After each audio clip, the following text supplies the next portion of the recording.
Olá, sejam bem-vindos ao 16º Seminários do GPET Física. Hoje nós contamos com a presença do professor Dr. Yuri, que vai falar sobre um breve apanhado sobre a supercondutividade. O professor Yuri é formado em Física em bacharelado pela Universidade Estadual de Ponta Grossa. Possui mestrado em Ciências pela Universidade Estadual de Ponta Grossa e também possui doutorado em Materiais pela Universidade Tecnológica da Dinamarca. Ele tem experiência na área de Física com ênfase em Física da Matéria Condensada. E atualmente é professor colaborador da Unicentro. Professor Yuri. Obrigado pelo convite, gente.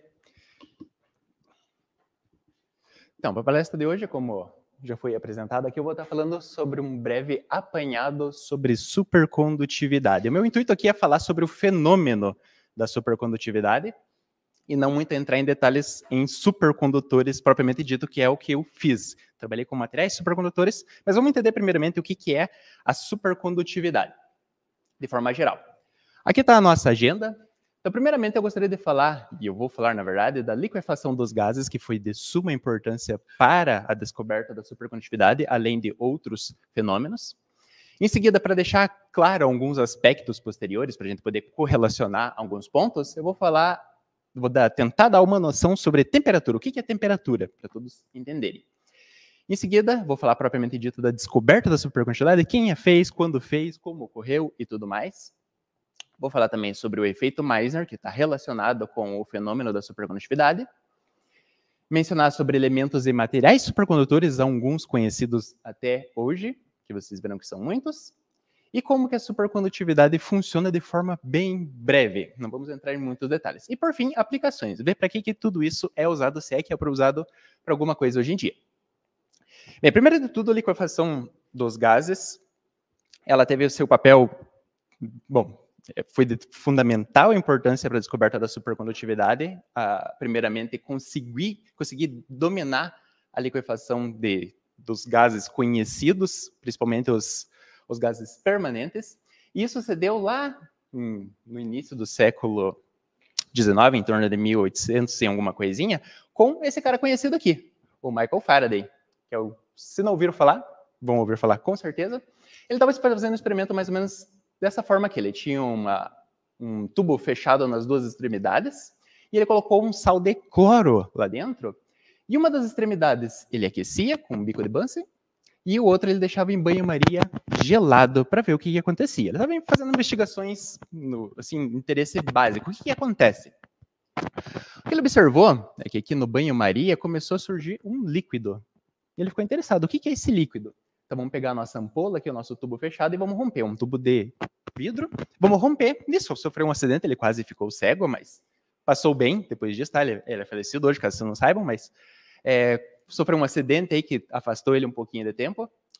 E o que ele percebeu é que depois que se rompeu aqui e ocorreu tudo, o líquido que estava ali desapareceu.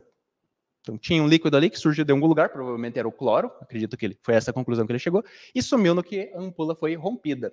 Então qual que foi a conclusão dele? Bem, eu tinha um sal aqui, que quando eu aqueço ele evapora.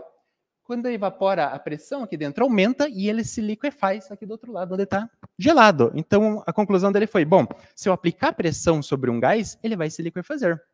Então, vamos tentar fazer isso com outros gases, os chamados gases permanentes. Oxigênio, nitrogênio, os gases da nossa atmosfera. Não deu certo.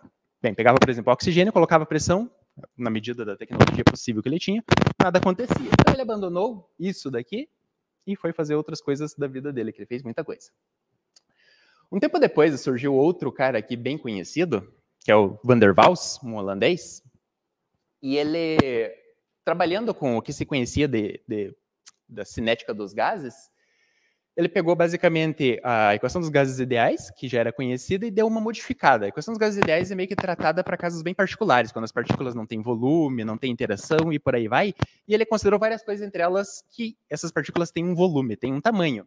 E com isso ele chegou nessa equação aqui, a equação de Van der Waals para os gases ideais.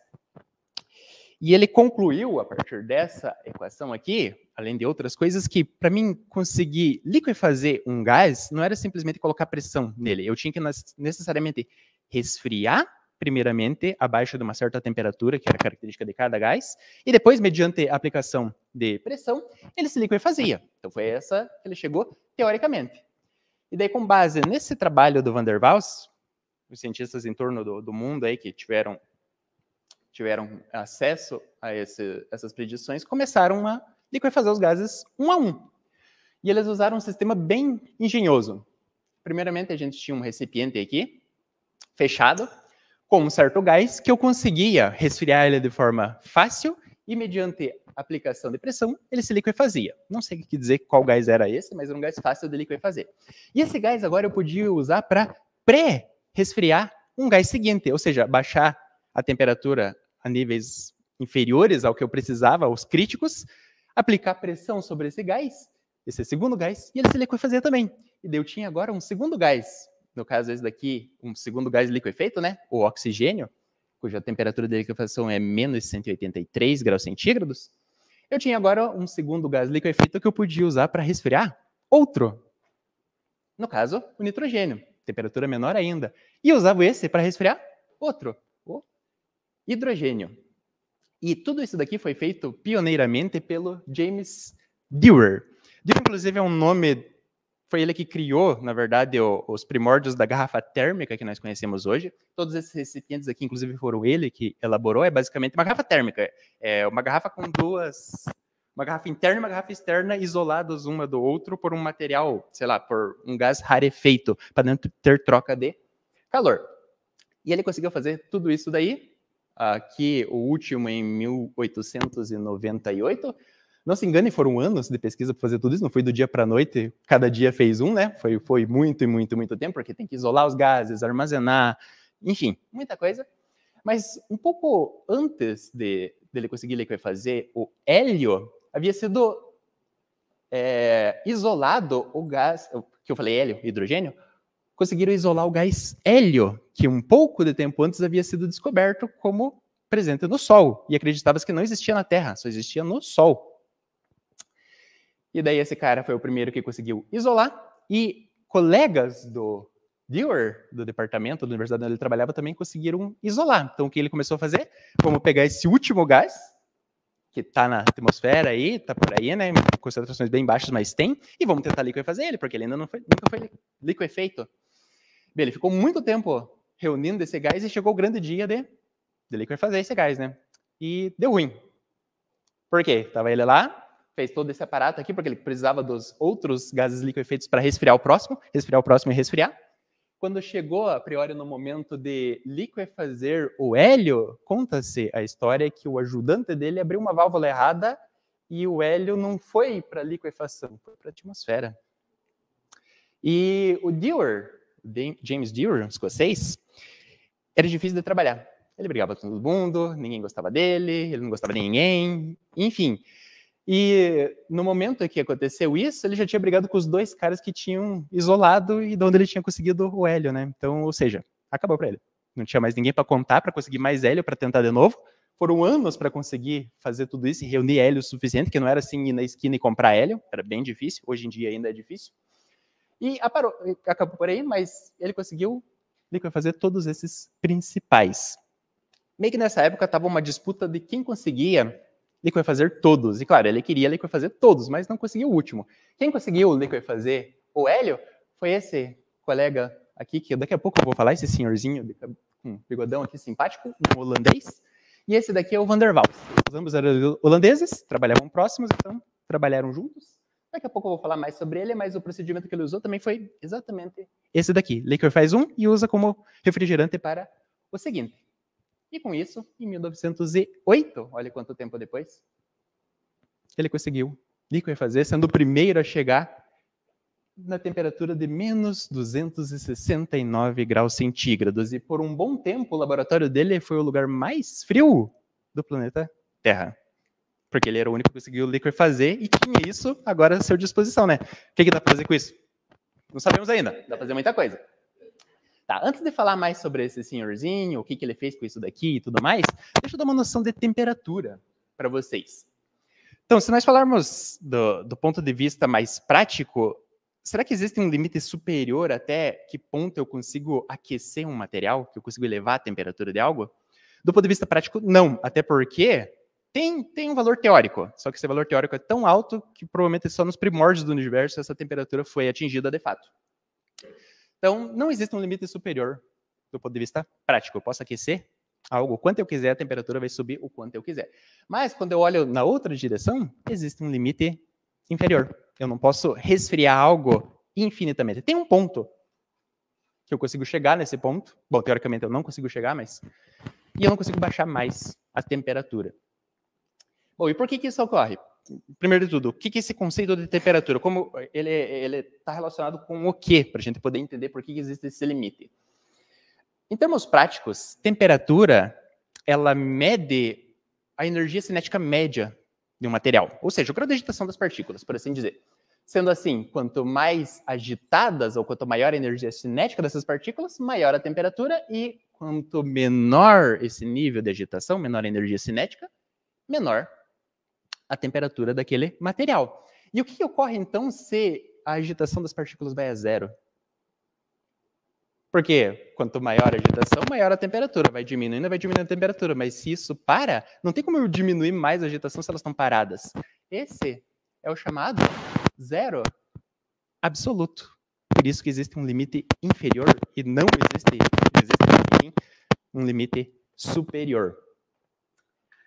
Onde, no zero absoluto, elas estariam totalmente paradas. Aqui eu coloquei entre aspas porque tem vários problemas isso quando a gente entra em mecânica quântica. Mas, enfim. E para melhor medir a temperatura, tanto que no sistema internacional não se usa o grau centígrado, usa-se outra escala absoluta, que é chamada escala Kelvin. A escala Kelvin, ela mede, de certa forma, esse grau de agitação, ou a temperatura de acordo com esse grau de agitação, sendo o 0 Kelvin o 0 grau de agitação, a temperatura zero, nula, a menor temperatura que a gente consegue de fato chegar. Então, 0 Kelvin seria o zero absoluto, a menor temperatura que nós conseguimos chegar, que em graus centígrados, menos 273. Tem uns quebradinhos aqui depois da vírgula, mas menos 273 já é frio o suficiente, não precisa se preocupar com o que vem depois da vírgula ali. Joia, então se nós colocarmos valores agora na escala Kelvin, as temperaturas que nós vimos, o oxigênio, 90 Kelvin, nitrogênio, 77, o hidrogênio, 20 Kelvin e o hélio, 4 Kelvin. Quando eu falo 4 Kelvin, vocês imaginam o grau de agitação das partículas. Elas estão um pouquinho só estão com uma agitação assim, mínima. E se eu quiser comparar isso daqui com o que a gente observa na natureza? Por exemplo, a menor temperatura naturalmente registrada aqui no planeta Terra, na Antártica, 183 Kelvin. Nada comparado com isso daqui. Claro, eu estou apelando, né? Estou comparando com o zero absoluto quase. E se a gente olhar no espaço sideral, 2,7 Kelvins. Ainda não está no zero absoluto. Mas, para vocês terem uma noção. Então, o que vencia o laboratório do nosso colega lá que conseguiu liquefazer o hélio era só o espaço sideral. Só.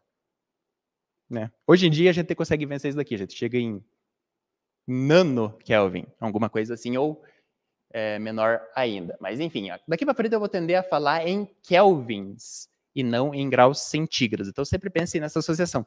É só subtrair 273 do valor em Kelvin também, mas quanto menor esse valor, mais parado tá tudo. Dá para pensar assim. E agora que a gente está muito próximo do zero absoluto, nós podemos usar esse líquido que resfria tudo próximo do zero absoluto para descobrir, ver se tem alguma coisa que acontece nessas baixíssimas temperaturas. E tem muita coisa que acontece. Uma primeira delas é a superfluidez. Aqui no caso eu vou mostrar para o hélio. É um videozinho que eu vou passar aqui. Então o que nós temos? Aqui é basicamente um dewar, uma garrafa térmica, com duas paredes, uma isolada da outra. E aqui nós temos hélio liquefeito, no estado líquido. Deixa eu dar um play aqui. Para que ele está se mexendo ali, está de certa forma borbulhou bastante e ficou límpido. E está pingando aqui embaixo. Ele entrou no estado de superfluidez, que quando a viscosidade do material vai a zero. E sem viscosidade, ele simplesmente trepa as paredes do objeto e sai do objeto, porque ele não tem viscosidade. Ó, tá vendo que ele está pingando? não tem como aprisionar esse objeto em um recipiente aberto, porque ele está no estado superfluido. E dá para fazer uma fonte infinita com isso. Só por diversão. Enquanto tiver numa temperatura em que a superfluidez seja favorável, isso daqui vai ficar para sempre aí. Parece energia infinita, mas não, a gente tem que ficar resfriando isso, né? Então, de certa forma, a gente está pagando por isso. Já, esse é um dos primeiros fenômenos, ou um dos fenômenos que eu posso citar, que ocorre a baixíssimas temperaturas. O outro, agora nós entramos justamente na descoberta da supercondutividade, que foi outra coisa que foi descoberta a baixíssimas temperaturas. Lembra do senhorzinho do bigode, né? Que eu falei lá. Bem, esse foi o cara que descobriu a supercondutividade. Ele não chamou assim no início, ele chamou uma supracondutividade, alguma coisa assim que não pegou. Então foi mudado o nome, o que pegou foi supercondutividade, mas segundo registros, em 8 de abril de 1911, 2 anos após a liquefação do hélio, ele estava estudando uma amostra, aqui tem os dados originais do caderno dele, uma amostra de mercúrio, porque você sabia na época que quando eu reduzo a temperatura de um condutor, de um metal propriamente dito, a resistência que ele oferece à passagem de corrente também reduz-se. Então vamos ver o que acontece próximo do zero absoluto. Será que isso continua algo linear, por assim dizer? E o que ele observou estava diminuindo aqui linearmente, ou seja, a resistência que o material oferecia à passagem da corrente, ela vinha aqui diminuindo, diminuindo, diminuindo à medida que nós diminuímos a temperatura. Só que quando chegou em 4.2 Kelvin, teve uma queda abrupta, do nada. E aqui o último ponto que ele conseguiu anotar era a precisão que ele tinha do aparelho dele. Ou seja, provavelmente esses pontos aqui estão além da precisão do aparelho dele. Que a resistência basicamente sumiu.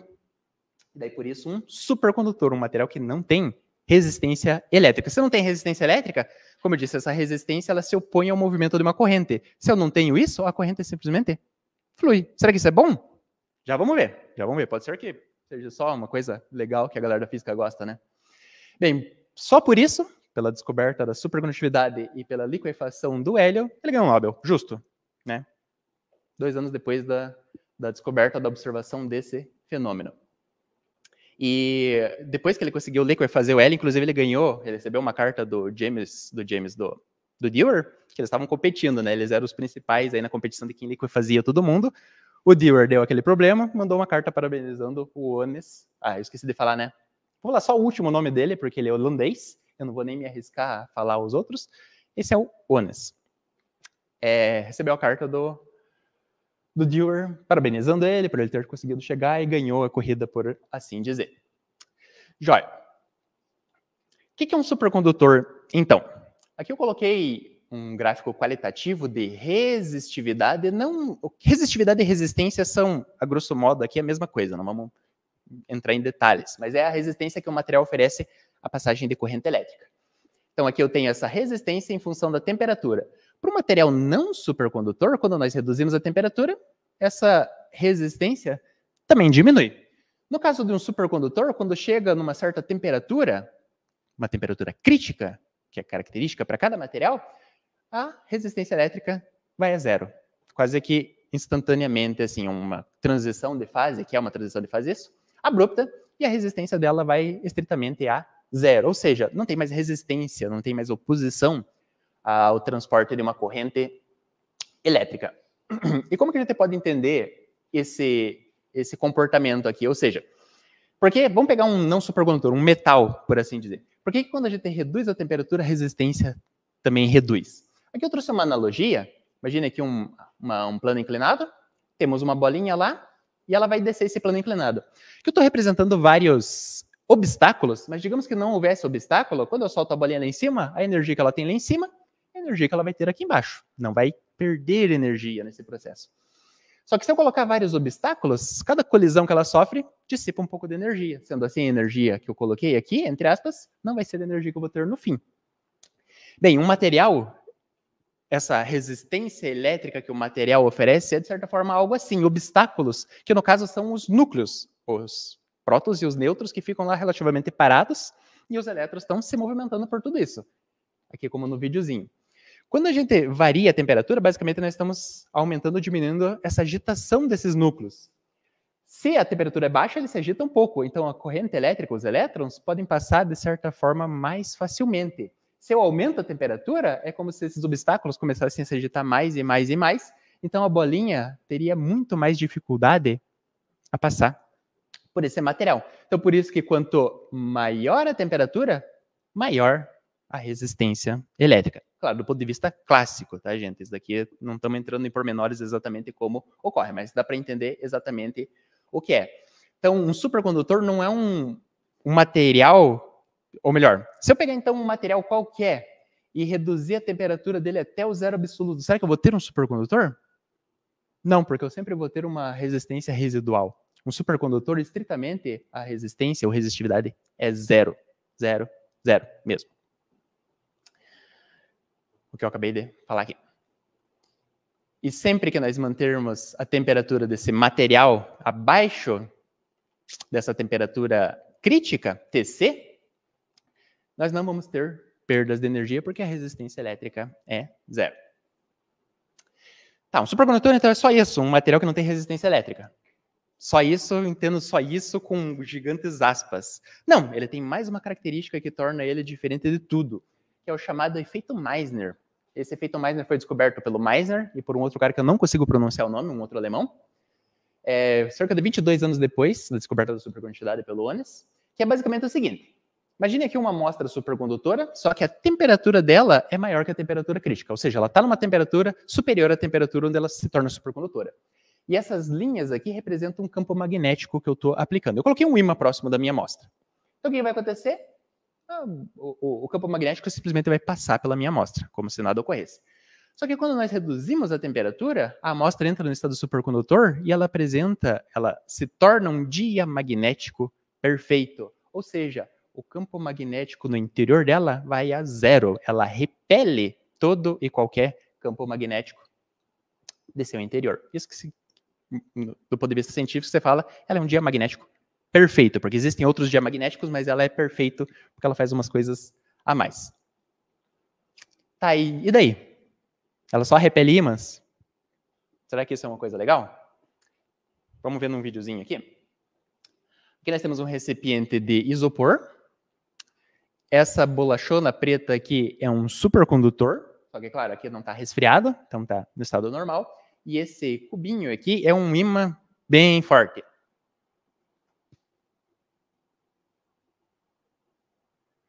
Então vamos resfriar agora o nosso supercondutor e ver o que acontece. Ele vai colocar nitrogênio líquido aqui, porque essa é uma amostra bem conhecida, de Ibaco, depois eu mostro para vocês. Enquanto está borbulhando ali, significa que está entrando em equilíbrio térmico, né? Ainda não está no estado supercondutor, nós estamos nessa situação, as linhas de campo só estão passando pela amostra. Vamos aguardar um pouquinho. Agora está parando de borbulhar, ou seja, está quase abaixo da temperatura crítica. E em algum momento ela entra no estado supercondutor. E daí? Ela começa a repelir o campo magnético, ou seja, ela vai repelir o ímã. Magia, ilusão, bruxaria? Não, o efeito Meissner. Inclusive ele vai dar umas batidinhas ali para mostrar que, independente da orientação do ímã, ele vai repelir. Por isso que é um diamagnético perfeito. Se fosse só diamagnético, dependendo do polo que está olhando para a amostra, ele ia atrair ou repelir. Aqui ele repele independente do polo que está olhando para a amostra. E por quanto tempo vai ficar assim? Até a amostra permanecer abaixo da temperatura crítica. Ó, aqui já está a temperatura subindo, subindo, subindo, e entrou no estado normal. E daí acabou a magia, né? A magia não, o efeito Meissner. Jóia. Agora, falando sobre os elementos e materiais supercondutores, será que esse fenômeno da supercondutividade se manifesta em poucos, em bastante materiais? É abundante? Isso? É raro? Bem, aqui tem uma tabela, a tabela periódica.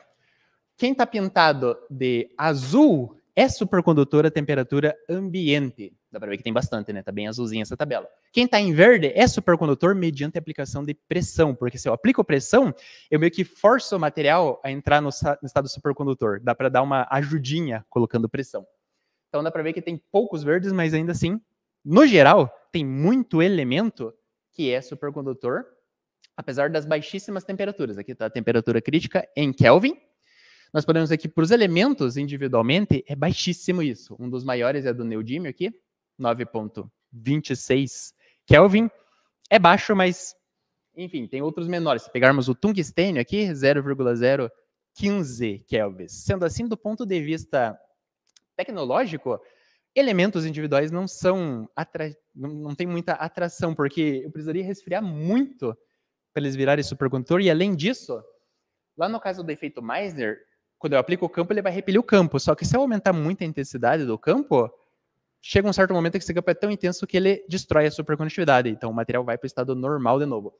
Para esses materiais aqui, o campo que eu tenho que aplicar é muito baixo. Ou seja, se eu colocar perto, às vezes, de um ímã normal, ele já vai entrar no estado normal, por causa que esse campo crítico, é esse o nome, é muito baixo. Então, mesmo ele abaixo da temperatura de transição supercondutora, o campo é maior do que ele consegue aguentar, então ele vai para o estado normal. E uma coisa que é legal de destacar aqui, nós temos os 3 melhores condutores elétricos, a prata, em primeiro lugar, o cobre em segundo e o ouro em terceiro, que não são supercondutores, nem mediante a aplicação de pressão. Quando a gente entende como que a supercondutividade funciona, faz sentido por que eles não são. Então, mas é interessante, né? Os melhores condutores que nós usamos no dia a dia não são supercondutores. E, bom, elementos por si só não são tão atrativos, mas nós podemos misturar elementos, obtendo compostos. E aí nós temos uma gama de materiais de diferentes temperaturas. Aqui eu tenho um gráfico de temperatura crítica em Kelvin em função do ano de descoberta. Começando lá com o mercúrio, como eu falei. Em seguida veio o chumbo, neodímio, e aí começaram algumas ligas. Neodímio carbono, neodímio nitrogênio, vanádio silício, neodímio selênio e neodímio germânio. Esses dois aqui são os mais utilizados hoje na indústria. Ó, foram descobertos lá em 1950, 60, e até hoje eles são um dos principais, os carros-chefes para muitas aplicações, porque são extremamente fáceis de trabalhar, e eles têm características muito atrativas do ponto de vista tecnológico. Mas enfim, ó, nós temos outros vários. Esse daqui que é o Ibaco, que eu falei para vocês, aquela amostra que eu mostrei o videozinho, é de longe o supercondutor mais famoso que se conhece, é composto de ítrio, bário, cobre e oxigênio, ou, para os íntimos, Ibaco, cuja temperatura de transição 92 Kelvin. Isso é alto do ponto de vista tecnológico. Mas nós temos muitos maiores. Ó, por exemplo, esse daqui do ano de 2015, o hidrogênio com enxofre, eu não sei o nome dessa liga, com a temperatura crítica de 203 Kelvin. Já está bem próximo da temperatura ambiente. Só que a gente precisa aplicar 150 gigapascal para ele virar supercondutor. 150 gigapascal, desculpa, não é fácil de alcançar. Tá bem? Então, para aplicação, isso daqui não, mas do ponto de vista da ciência, de ciência base, é fantástico. Mas esse não é o recorde. Até onde eu sei, esse daqui é para ser o recorde, numa liga de ítrio e hidrogênio, que foi descoberta em 2020. Olha a temperatura crítica, 262 Kelvin, ou menos 11 graus centígrados. Se colocar num refrigerador, isso daqui vira supercondutor. Só que precisa de 182 gigapascal. Ou 10 nas 6 vezes a pressão atmosférica. 1 milhão de vezes a pressão atmosférica. Só. Não dá para alcançar tão fácil isso. Aquele submarino que implodiu há uns tempos atrás com os turistas, estava a 300 vezes a pressão atmosférica. 1 milhão de vezes? Não. Do ponto de vista científico, legal, maneiríssimo ver isso daqui. Do ponto de vista tecnológico, não dá para fazer muita coisa com esse cara aqui. Não que seja completamente inútil o conhecimento disso e o estudo disso, mas não dá para aplicar, não dá para fazer uma amostra para nós colocarmos num carro, sei lá, e fazer um motor aí com supercondutor.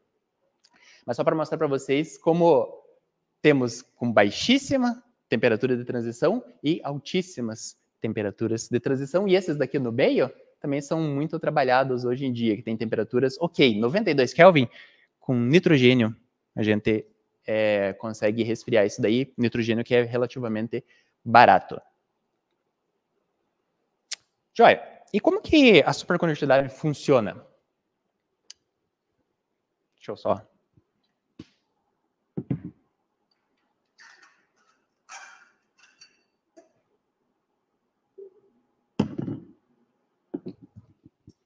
Então, dado isso daí, como que a gente chega nesse estado de resistência elétrica nula e de diamagnetismo perfeito?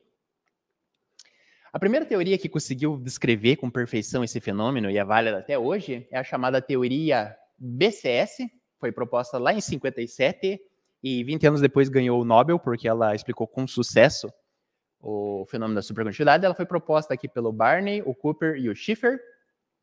Se baseou numa ideia que o Cooper aqui, que era colega do Barney, desenvolveu essas contas com o aluno dele, o Schiffer, e os três se uniram para fazer a teoria BCS, que é a chamada teoria BCS hoje em dia. Tá, e como é que ela funciona? Já vou falar para que está destacado tudo isso daqui. É mais ou menos essa ideia, bem em suma. Eu tenho um elétron lá que está caminhando pela rede cristalina. O que eu quero dizer? Esses pontinhos vermelhos aqui são como se fossem os núcleos dos átomos que estão parados no material, e quem se movimenta são os elétrons, em um material condutor, né, onde os elétrons estão fracamente ligados. Então, eles têm uma certa liberdade para caminhar por essa estrutura aqui. Bem, os elétrons têm carga elétrica negativa. E os núcleos, majoritariamente, têm carga elétrica positiva. Então, esse elétron passando aqui é negativo, ele vai causar uma atração nesses núcleos positivos. Você tem uma atração, esses núcleos vão tender a se aproximar dele, mas ele está caminhando, ele está indo para a direita o nosso elétron. Então, ele vai passar, ele vai embora cuidar da vida dele. Mas esses caras aqui, que estavam sendo atraídos por ele, como eles têm uma massa muito maior, eles têm uma inércia maior. Então, eles vão continuar meio que se atraindo. Eles foram atraídos inicialmente pelo elétron. O elétron foi embora, mas por inércia eles continuam ainda se movimentando um pouco, formando uma região onde a densidade de cargas é ligeiramente maior que o restante. Ou seja, é como se essa região tivesse mais cargas positivas que todo o resto da minha estrutura. Então, eu tenho mais cargas positivas aqui do que no resto.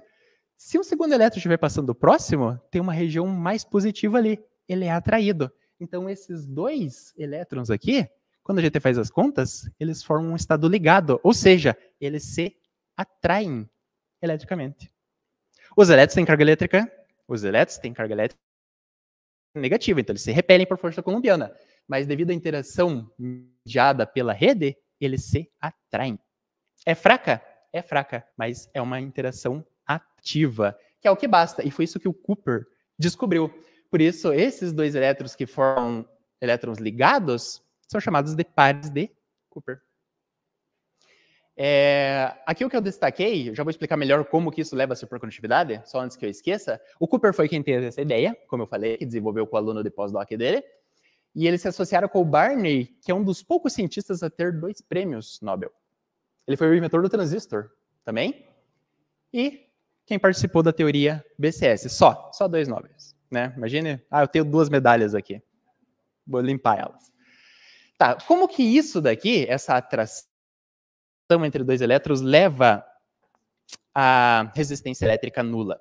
Bem, como esses 2 elétrons agora eles estão ligados, eles se movimentam de uma maneira muito ordenada, muito em sincronia.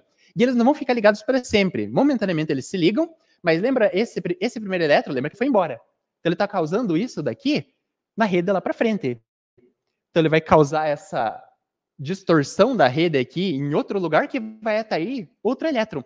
E esse elétron que estava passando aqui, depois que passou para cá, ele também vai causar isso e vai atrair outro elétron. Então sempre 2 pares, ou 2 elétrons, tem um passando aqui, atrai esse, daí esse vai embora, esse daqui atrai outro, que atrai outro, que atrai outro, e meio que sempre, par a par, eles estão se ligando e se desligando, ligando e desligando, se movimentando de maneira ordenada toda essa galera. Como esse movimento é ordenado, a rede como um todo não consegue causar espalhamento, ou seja, não sofrem colisões devido a esse movimento ordenado. Se não sofre colisões, não tem resistência elétrica e a corrente elétrica flui sem nenhuma resistência. Aqui é difícil colocar em termos práticos o que exatamente está ocorrendo aqui, explicando assim por cima dá para ter uma noção, mas a gente pode fazer uma analogia. Os pares de Cooper são como uma gangue de motoqueiros. Você não vai querer mexer com um da gangue do motoqueiro, porque você vai ter que mexer com todos eles. Então, cada motoqueiro aqui é um elétron que está em parceria com um outro ali, que está em parceria com outro, então são todos amiguinhos. E vocês não vão mexer com um motoqueiro de uma gangue, né? Senão dá muito ruim. Então a rede não mexe com nenhum deles e eles podem andar livremente sem serem perturbados. É mais ou menos essa ideia, fazendo uma analogia bem boba. E é assim que funciona a supercondutividade. Então, a partir da resistência elétrica nula, a gente consegue explicar também o efeito Meissner e vários outros fenômenos que são manifestados nos supercondutores. Só que tem um porém. A teoria BCS ela permite estimar qual que seria a maior temperatura crítica que nós poderíamos encontrar. A gente faz toma alguns limites lá e tudo mais, e ela diz que a maior temperatura possível seria em torno de 30 Kelvin. Daí alguém diz, mas tinha um gráfico lá atrás que mostrava temperaturas muito maiores. E daí? Bem, esses materiais aqui embaixo, tudo bem, a teoria explica fantasticamente bem. Esse aqui em cima, sobre pressão, também explica muito bem. Então, são supercondutores que estão de acordo com a teoria BCS, só que essa galera na meiota aí, não. De acordo com a teoria BCS, todos esses outros componentes aqui, que são chamados geralmente de high TC, ou seja, supercondutores de alta temperatura crítica, eles não deveriam ser supercondutores. E aqui é só uma clarificação por que high TC, porque materiais de alta temperatura crítica, em relação à teoria BCS. Qualquer material que tenha uma temperatura crítica maior que 30 é um high TC, material de supercondutor de alta temperatura. Mas e daí? Qual que é o mecanismo, então? Aqui foi o primeiro supercondutor high TC descoberto, em torno de 30 Kelvin. Os caras que descobriram isso daqui ganharam o Nobel também. E pouco tempo depois, outro grupo substituiu o lantânio aqui, desse material, por ítrio, e achou um outro supercondutor com a temperatura muito, muito, muito maior. Assim, isso é recente, 87. Pelo menos para mim é recente. Mas qual que é o mecanismo? O que explica a formação de pares de Cooper nesses materiais que também a supercondutividade é devido aos pares de Cooper ainda? O que faz isso? Ninguém sabe, gente.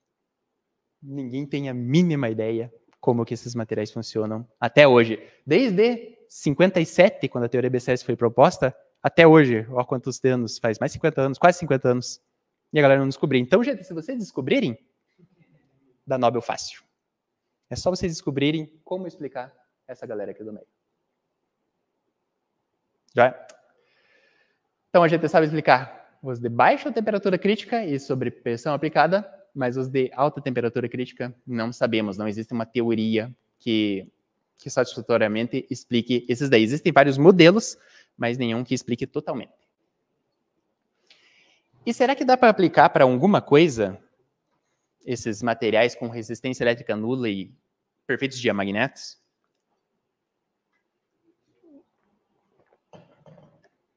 Bem, aqui eu vou tentar dar algumas aplicações.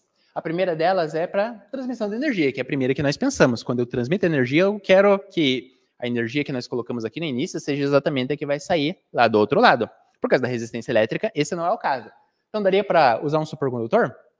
A priori daria, porque nós não teríamos perdas nenhuma nesse processo de transmissão. Bem, e por que o interesse em usar supercondutor? Só porque ele transmite sem perda nenhuma? Não. Tem outra hipervantagem do supercondutor, que é algo que eu fiz no meu doutorado, mas isso é tema para um outro dia. Para mim, transmitir uma corrente de 12.500 amperes, isso é uma corrente gigantesca, gente. Se eu fosse usar cabos de cobre, eu precisaria de tudo isso. E vocês podem imaginar o que essa fitinha aqui do lado faz, né? Transmite a mesma corrente, só que é só nessa fitinha. Porque é um supercondutor. Ela não só transmite sem perdas, mas ela transmite um volume muito maior de energia. Um volume, no caso, de corrente muito maior. Se a gente passasse essa corrente numa fita dessa daqui, só que de cobre, ela torraria na hora. Não teria como ela aguentar. Um supercondutor aguenta quase que tranquilamente. Então, nós poderíamos aplicar isso, inclusive isso já existe para venda comercial, cabos desse tipo aqui. Eles são feitos de várias camadas para isolantes térmicos, isolantes elétricos, estática e um monte de outras coisas. Então, esse tubo aqui, que é a parte externa desse cabo de condução, ele, sei lá, deve ter uns 20 centímetros de diâmetro. E tem repartições especiais para manter o líquido refrigerante lá dentro e não resfriar o ambiente, resfriar o que está lá dentro. Algumas outras camadas aqui que não vêm ao caso. E o que é, de fato, supercondutor é só o que está aqui. Todo o resto é só para meio que isolar o sistema. E essa parte aqui, que parece grande aqui, ela é menor ainda. Tem em torno de 0,1 milímetro. Agora eu não tenho certeza. Tá, não tenho certeza, mas é para ser em torno de 0,1 milímetro. Toda essa altura aqui. Só que de supercondutor é só isso daqui. 1,6 micrômetro.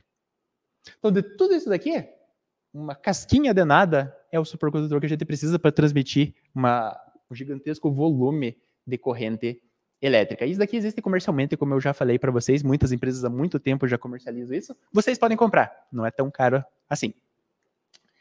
Esse daqui é um exemplo que eu trouxe do meu doutorado. No meu doutorado eu fiz filmes finos, ou seja, eu tenho um substrato e em cima desse substrato eu coloco uma camada muito fina de supercondutor.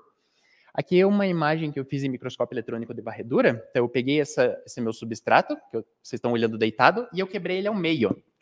E daí eu estou olhando essa seção transversal. Então aqui está o substrato e aqui está o material supercondutor. E isso daqui é nada. O meu material supercondutor tinha 300 nanômetros. Ou seja, não precisa de muito para conduzir. Claro, isso daqui eu fazia pro que eu queria estudar em particular. Quanto mais alto eu fizer isso, maior a corrente que eu consigo passar nele e por aí vai. Mas só para vocês terem uma ideia de tudo isso daqui, eu preciso de uma porção mínima que é supercondutor mesmo. E se nós empregássemos os supercondutores nas linhas de transmissão, nós teríamos, estima-se isso, daqui é um pouco antigo, mas uma redução de 77% nas perdas. Considerável, né? Então por que não está nos postes por esse supercondutor? Porque não é viável ainda. Custo-benefício, assim, nós teríamos que resfriar tudo, quilômetros e quilômetros. O custo para manter isso resfriado, além do material refrigerante, não vale a pena pelo que é reduzido nas perdas ainda. Mas em algum momento, talvez. Mas dá para fazer só isso, então, transmitir energia? Não, dá para fazer mais algumas coisas. Ressonância magnética. Esse daqui, não confundo com tomografia, que também é uma rosquinha, assim, o equipamento, mas lá usa raio-x. Ressonância magnética usa um material supercondutor. Por quê? Para fazer essas imagens muito bonitas aqui, necessariamente a gente precisa de campos intensos, de 0,2 a 7 Tesla. Tesla é a unidade de campo magnético, tá bem? 7 Tesla é bastante?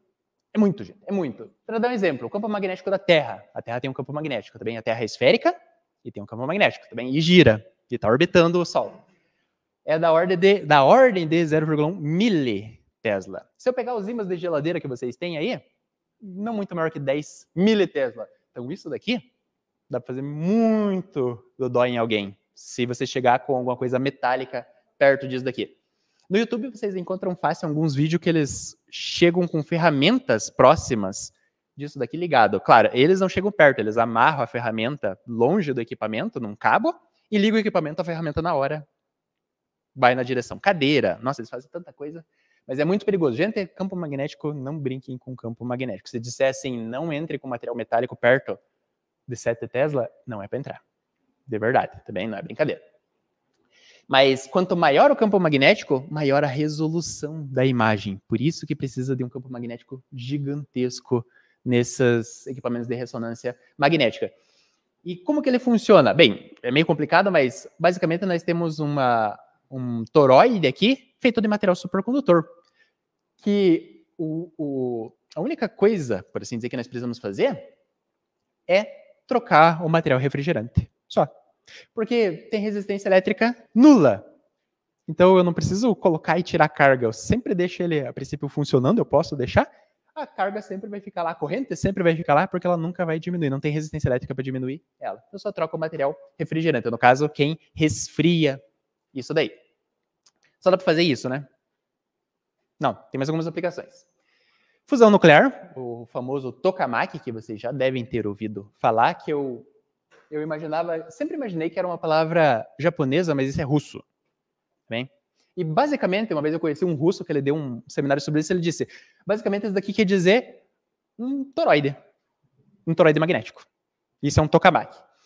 Tá, qual que é a intenção deles com fusão nuclear, que hoje em dia está em alta? Bem, a fusão nuclear, em pouquíssimas palavras, basicamente eu vou ter elementos ali, deutério e trítio, que eu vou aquecer eles de alguma forma até eu ter plasma. Ou seja, eu vou ter núcleos positivos e os elétrons separados. E daí eu aqueço isso para proporcionar a fusão nuclear, ou seja, que eles se fundam e liberem energia. Só que se isso tudo está muito quente, quando encosta na parede, derrete tudo e acabou o experimento. Como é que eu contenho tudo isso? Eu uso um campo magnético. Mas o que produz um campo magnético tão intenso que eu consiga armazenar tudo isso? Supercondutor. Então, nesses tokamaks que são construídos, geralmente, esses anéis aqui e esses vermelhos são feitos de material supercondutor, porque eu preciso de um campo muito intenso para manter o plasma ali dentro, quietinho, sem encostar na parede, para mim fazer a minha reaçãozinha lá de boa e pegar energia de volta. Hoje em dia ainda não existe nenhum que está operando, assim, que eu possa usar, mas estamos muito perto disso. Existe um projeto, quando eu comecei meu doutorado, esse projeto estava só no papel, hoje em dia deve estar quase pronto, que é o ITER, que é um reator nuclear desse tipo aqui, do Tokamak, gigante, está sendo construído na França, com uma associação entre vários países. Aqui não dá para ter uma ideia, na verdade dá para ter uma ideia do tamanho. Aqui tem uma pessoa. Tá bem? E esse daqui, agora eu não vou lembrar mais dos valores exatos, mas é em torno, o que eles pretendem gerar é em torno de 500 megawatts, que é muito pouca energia, mas é só para provar o conceito, que eles meio que remodelaram isso daqui e tudo mais. Se isso der certo, eles podem escalonar isso para algo muito maior, e daí nós teríamos energia limpa e quase de graça, o que vai beneficiar muito o mundo, se bem utilizado, claro. Mas está aí uma outra aplicação, então está sendo construído, estão usando alguns daqueles materiais que eu mostrei para vocês lá para construir essas espiras que são gigantes. Bom, dá para ver pelo tamanho da pessoa, né? Ó, a pessoinha daqui e a espira é tudo isso daqui. E eles precisam de várias seções. Aqui, não só a vermelha, mas esse amarelinho queimado aqui também são espiras de supercondutor. O que mais que dá para fazer? Bem, esse SC Maglev, vocês já devem ter ouvido falar. Será que não dá para usar isso para o transporte? Bem, o que eu tenho nesse vídeo? Bom, vamos mostrar o vídeo logo.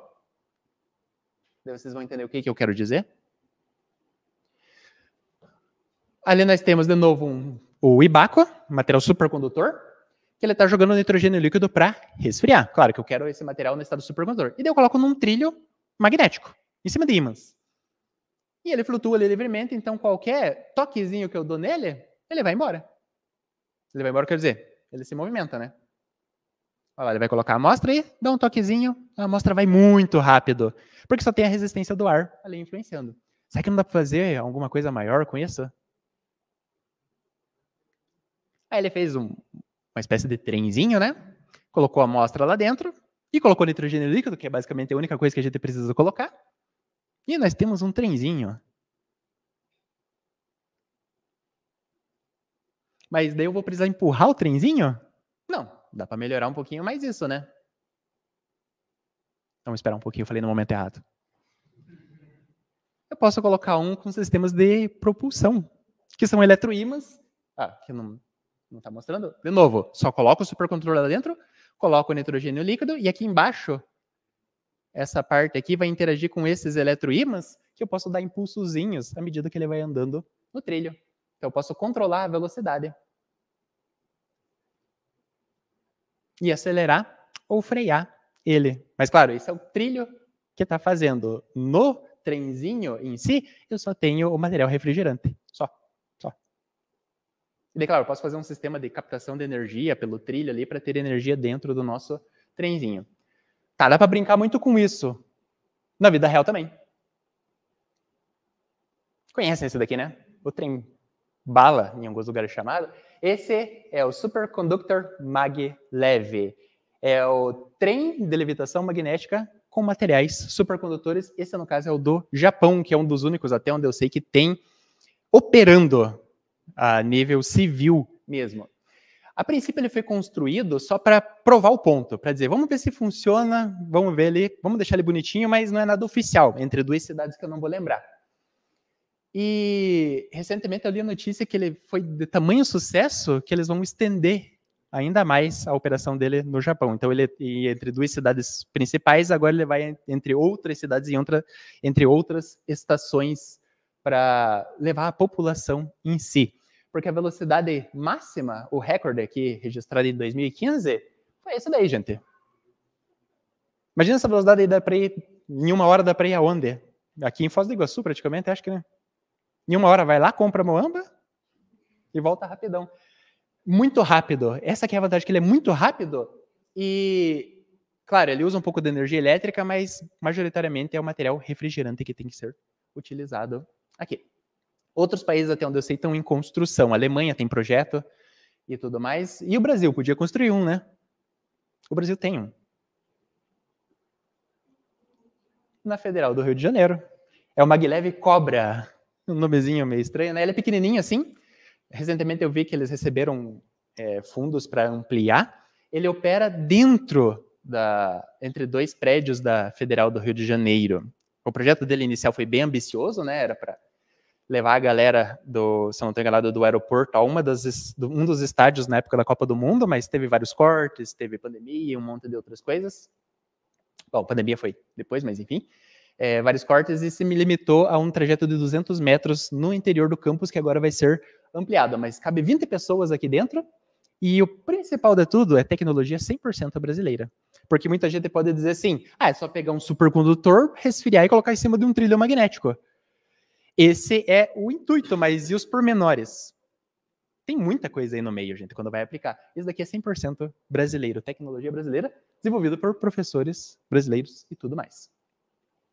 Como que ele funciona? Como ele foi feito assim, de certa forma meio bruto, por assim dizer, ele tem esses tanques aqui que ficam embaixo dele e aqui dentro desses tanques coloca-se os materiais supercondutores e coloca o nitrogênio líquido. Aqui tem um videozinho de um dos tanques com o material supercondutor já resfriado e aqui está sobre um trilho magnético. O ponto é, será que isso aguenta um peso legal ou não? Aqui tem um vidro só para garantir, evitar acidentes. Olha, tirou os suportes de baixo, então o negócio está levitando. E você pode colocar peso em cima, né? Pode colocar força quase à vontade, tem um limite, mas ele aguenta, gente. Ele aguenta tranquilamente. 20 pessoas. A velocidade dele não é tão alta só por questões de engenharia, porque ele não pode fazer curvas, por exemplo, muito rápido. A inclinação também não pode abusar muito, mas, enfim, já é um começo, né? Oh, fantástico isso daqui, acho maneiríssimo. E tem outras aplicações? Muitas outras aplicações, que eu não vou entrar em detalhes porque é muita coisa, mas limitadores de corrente. Quando dá uma sobrecarga no sistema, geralmente as subestações têm uma casinha lá que tem, de certa forma, como se fossem disjuntores gigantes. Dá para usar supercondutores no lugar desses disjuntores e torna o serviço muito mais fácil, porque é um sistema compacto, relativamente barato e fácil de ser usado. Tem os tais de SMES, que são baterias gigantes. Aqui dentro tem uma bobina, cujos dois fins são conectados. Eu coloco uma corrente elétrica ali e, como é um supercondutor, essa corrente elétrica vai ficar para sempre. Quando eu preciso de energia, eu só vou lá e tiro. Então, é uma bateria gigante. Tenho vários equipamentos. Esse daqui é um VSM que tem aqui no laboratório do professor Valdilei, se eu não estou enganado, que usa supercondutores para gerar campos magnéticos. Esse daqui eu usei um no meu doutorado, ele vai até 16 Tesla. É bastante, né? Muito. 16 ou 12, agora eu não lembro, mas indiferente. Mais acima de 10 Tesla já é gigante. Em 2000 agora eu não lembro o ano direito, mas essa daqui é a balança de Watt, que foi usada para redefinir o quilograma, que também usou um supercondutor. Eles usaram um fenômeno que ocorre em supercondutividade para quantificar exatamente quanto é um supercondutor e traduzir isso em termos da constante de Planck. E aqui uns sensores que eu trabalhei também no doutorado com uma menina que veio do Irã. A gente fez esses sensores. Isso daqui é uma amostra quadradinha de 5 por 5 milímetros. Daí essa parte preta é supercondutor. E daí nós vínhamos aqui e arrancávamos o supercondutor e deixávamos só uma espécie de um trajeto de material supercondutor. E isso daqui é usado para detectores em detecção de radiação. Não qualquer radiação, uma radiação eletromagnética bem específica, mas basicamente, se eu deixo isso daí no estado supercondutor, quando uma radiação vem aqui, dependendo da frequência dessa radiação, ela destrói a supercondutividade. Então eu tenho lá um material que é supercondutor, de repente não é mais e depois volta a ser, porque uma radiação atingiu ele. Então eu detecto radiações dessa forma. E essas são só algumas, gente, vai muito além disso e tudo mais. Por fim, eu gostaria só de dar algumas sugestões de vídeos fantásticos que vocês encontram no YouTube. Primeiro, esse documentário que eu usei para preparar o início da minha apresentação, é da BBC, está legendado no YouTube, que é o Absolute Zero. Se não estou enganado, são 2 ou 3 episódios de 1 hora, mais ou menos, que eles contam desde o início de como a galera começou, primeiramente, a baixar a temperatura, passar pela supercondutividade e chegar no próximo do zero absoluto. E o trem mais rápido do mundo também, que é não é bem um documentário, mas é um vídeo explicando como que esse trem-bala funciona, que está disponível em português, esse vídeo, inclusive. E é isso, gente.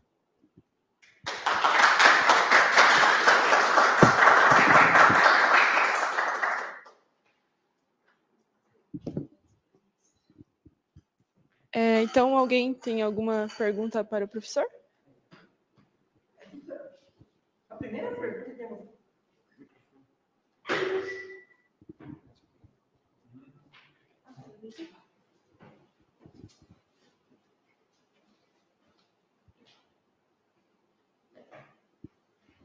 Professor, em termos práticos, é difícil fazer nitrogênio líquido hoje em dia? Tipo, é caro para você fazer, para manter? Esse dia eu perguntei para o professor Eduardo. Não.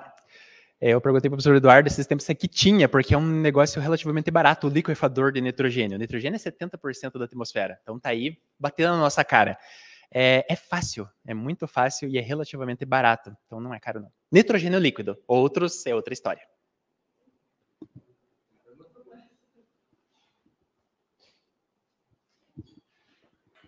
E, professor, o que é necessário para o material ser um supercondutor? Tipo, alguns são ou não, tipo, na tabela? O que faz o material ser supercondutor? Tipo, a estrutura na hora de formação dele? O que é preciso para alguma coisa ser supercondutora? E já nessa lógica, se for estrutura, eu posso, de algum jeito, alterar a estrutura de algum material não supercondutor para transformar ele em condutor? Desculpa, oposto. Sim, então é meio complicado. O pessoal sabe quais seriam os ingredientes, alguns dos ingredientes que o material tem que ter, e daí ele vai demonstrar supercondutividade, e inclusive quais ingredientes que aumentam, ou seja, resultam em supercondutores com a temperatura crítica lá em cima. Mas os pormenores, esse é o segredo da vida. A galera não sabe ainda. Se descobrir, aí, nossa, estamos feitos. Mais uma? Fique à vontade, fique à vontade. Se quiser vir aqui em cima, até. Essa parte é mais daí sobre a teoria do BCS, porque a ideia é que quando passa um elétron no meio de um quadrado assim de núcleos, o quadrado se deforma, né? Mas daí a repulsão colombiana dos núcleos não iriam fazer ele voltar para o estado natural, porque ele fica naquela forma. Talvez do jeito que eu expliquei não ficou claro. Eles vão voltar para a forma. Eles vão voltar, mas enquanto o elétron ainda está passando, imagine, tem o elétron vindo aqui, então eles estão sendo atraídos. E o elétron está passando, eles estão sendo atraídos. Só que o elétron vai embora, e eles têm inércia.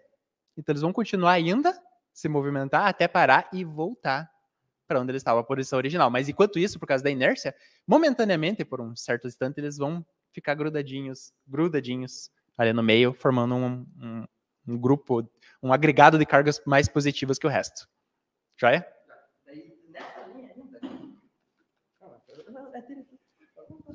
Nessa linha ainda, o senhor podia explicar, que eu não entendi direito, por que os elétrons, os pares de Kuber, por que os elétrons se atraem daí? Eu não entendi direito essa ideia.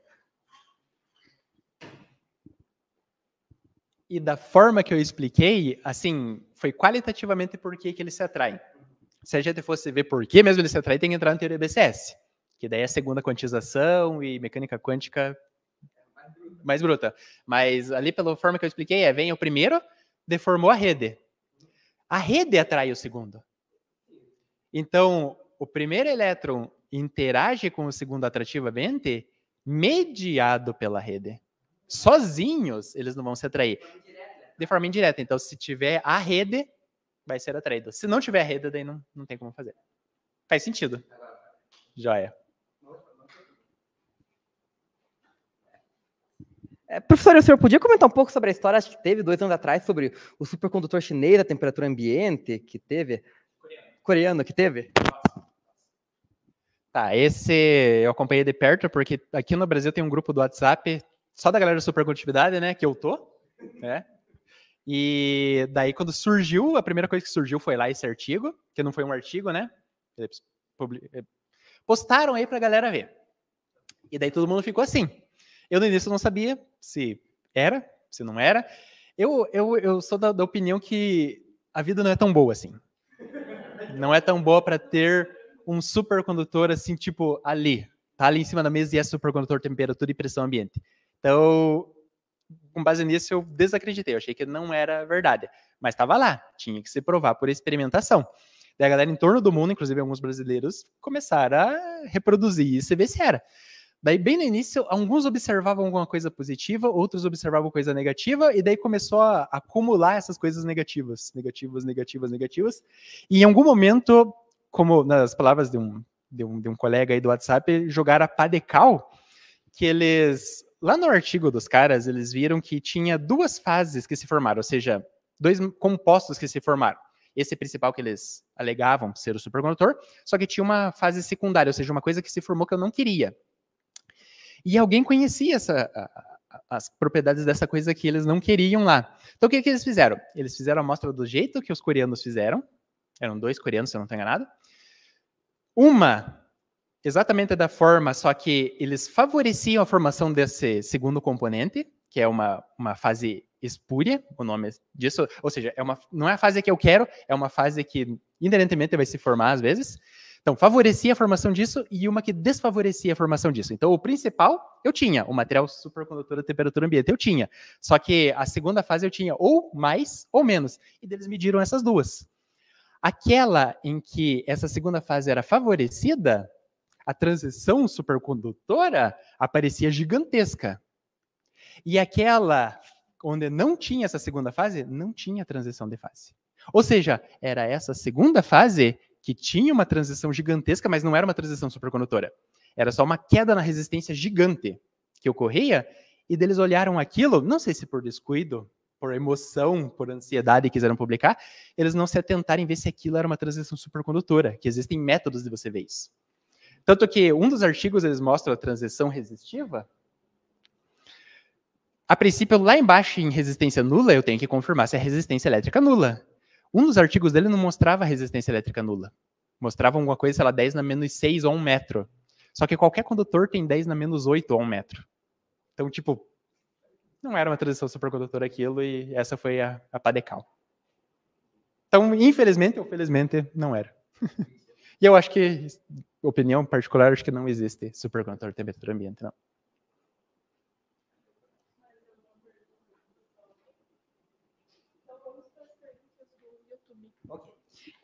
Então, o Gabriel perguntou: por que o material se torna um diamagnético perfeito enquanto está no estado supercondutor?